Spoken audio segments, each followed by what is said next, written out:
Bonjour, bienvenue dans la série sur les échecs. Donc, nous voici de retour à la stratégie. Alors, j'ai pas mal hésité parce que on va voir pas mal de coups avec des combinaisons, des diverses manœuvres un peu techniques, un peu tactiques. Est-ce que je devais parler de ça dans la tactique ou dans la stratégie? Mais en fait, ici, le but n'est pas de parler de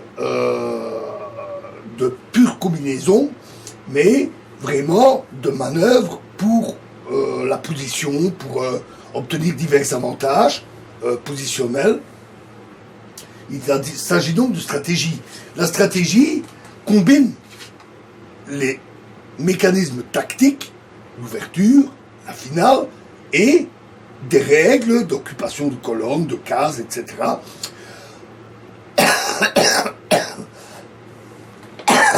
Et donc, même si on voit des combinaisons tactiques, si celles-ci ont pour but d'obtenir une position avantageuse pour une suite, alors on est clairement dans la stratégie, la combinaison ne servant que d'outil.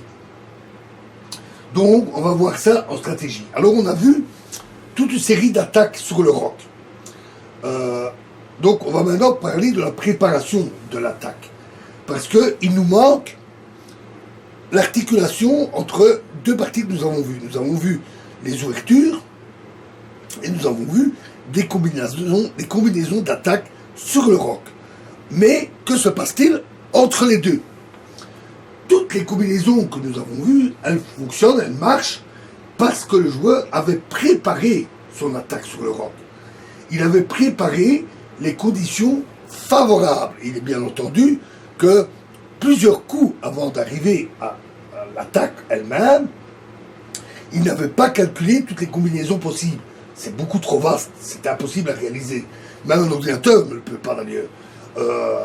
Les ordinateurs calculent parfois des milliards de coups par seconde, mais même comme ça, il y a tellement de coups possibles que au-delà de 4 ou 5 mouvements ou 6, 7 mouvements de pièces, il devient presque impossible de tout calculer. Et des ordinateurs comme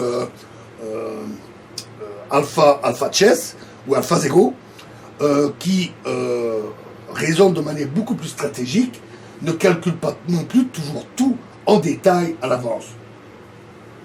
Alors, dans les préparations de diverses situations, l'attaque sur le roc est certainement celle qui demande le plus de préparation.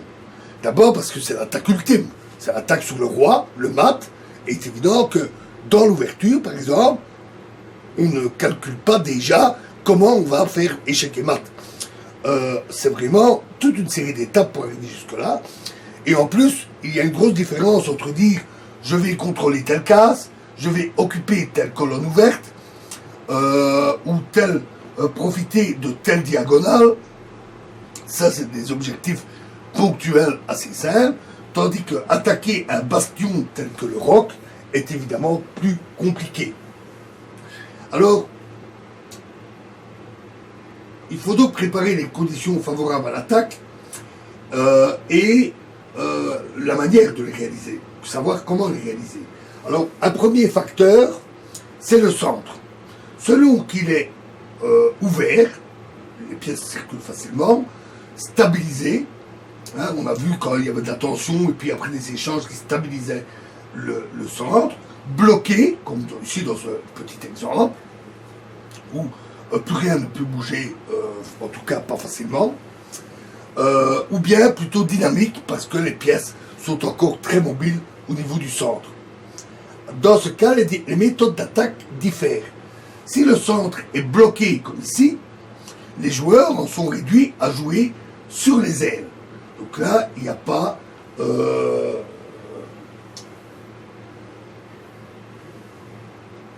de discussion pour savoir où il faut jouer, où il faut fixer ses objectifs. Sinon, s'il n'est pas bloqué, la maîtrise du centre est absolument essentielle pour une attaque sur le roc adverse. Le deuxième facteur, c'est la centralisation des pièces. On a vu qu'un cavalier était beaucoup plus fort au centre. Pour d'autres pièces à action plus lointaine, comme les tours et les fous, ça veut dire bien sûr éventuellement occuper des diagonales ou des colonnes qui peuvent viser le roc. La position de ces pièces centralisées ou visant correctement la position du roi adverse est essentielle pour déterminer la vitesse à laquelle ces pièces peuvent se déplacer pour intervenir dans l'attaque sur le roc, donc sur les rois par exemple. Un troisième facteur, c'est la liberté de manœuvre. Pour attaquer, il faut placer ses pièces et puis il faut placer une combinaison. Il faut donc pouvoir déplacer ces pièces le plus librement possible et cela implique donc d'avoir, si possible, un avantage d'espace, plus de place pour déplacer ces pièces. Un quatrième facteur, enfin, c'est il faut avoir, au niveau de l'objectif, avoir créé une supériorité numérique et qualitative. Qualitative dans le sens plus efficace. Ceci pour que à un endroit donné, par exemple sur les pions du roc, afin que qu'il ne soit pas possible de réaliser une défense locale satisfaisante, parce que l'adversaire n'a pas les pièces qu'il faut. Il faut aussi que il n'y ait pas de contre-attaque, par ailleurs, qui soit gênante, parce qu'il est bien entendu que votre adversaire essaye de faire la même chose que vous, mais avec votre roi. Il faut... Alors on ne fait pas ça en un ou deux coups. La préparation peut être plus ou moins compliquée, et le principe c'est de procéder étape par étape, par accumulation. Donc on va, par exemple, avoir une très légère supériorité numérique, et on va augmenter, coup après coup, on va améliorer la position, améliorer la centralisation de ces pièces, améliorer cette supériorité pour atteindre des conditions suffisantes. Ensuite, il y a le moment d'attaque. Alors ça, c'est particulièrement difficile parce que j'ai parlé d'accumulation pour obtenir les conditions suffisantes, mais comment sait-on quand elles sont suffisantes? La seule manière de faire ça, c'est de calculer, de voir les coups que l'on peut jouer d'attaque et voir s'ils peuvent effectivement mener à quelque chose, ce qui peut prendre d'ailleurs pas mal de temps de réflexion. C'est aussi une question d'expérience. Le moment de l'attaque impose plusieurs points. D'abord, il faut nuancer ses engagements. C'est le premier point. Il faut, si plusieurs possibilités se présentent, il faut choisir l'action qui engage le moins les forces que l'on a à sa disposition. C'est le principe de moindre risque qui doit être donc calculé. Parce que c'est bien beau d'arriver à percer un roc, si en définitive vous avez perdu tellement de pièces que vous ne pouvez pas mater, l'adversaire rééchappe à la catastrophe et vous vous retrouvez en définitive avec un gros déficit matériel qui vous conduit à la défaite. Donc il faut toujours penser à être prudent et ne pas gaspiller inutilement ses forces. Un deuxième point, c'est qu'il ne faut jamais oublier les possibilités de défense et de contre-attaque. Parce qu'on va attaquer, mais chaque fois il faut se poser la question, que peut faire l'adversaire pour se défendre contre mon attaque? De même, s'il y a des possibilités de contre-attaque, est-ce qu'une contre-attaque, pendant que moi-même je mène mon attaque, est-ce que cette contre-attaque ne risque-t-elle pas d'être trop gênante, voire très grave?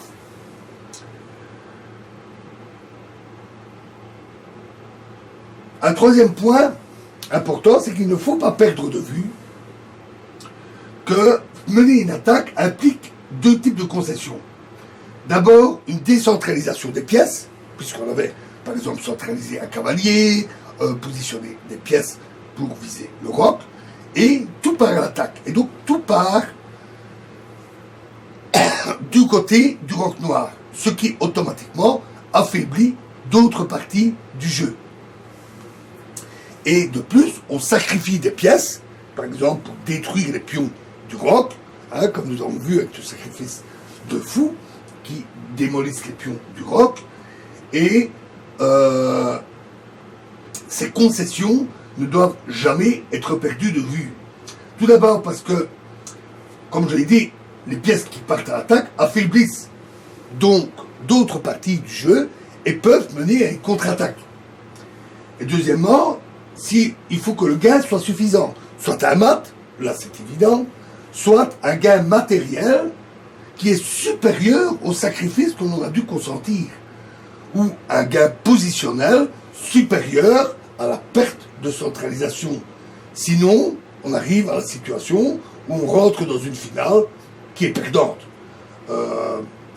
Voilà, alors, assez pour ces généralités. On va maintenant voir, dans la prochaine vidéo, on commencera, divers exemples qui illustrent tous ces points importants. Je vous remercie.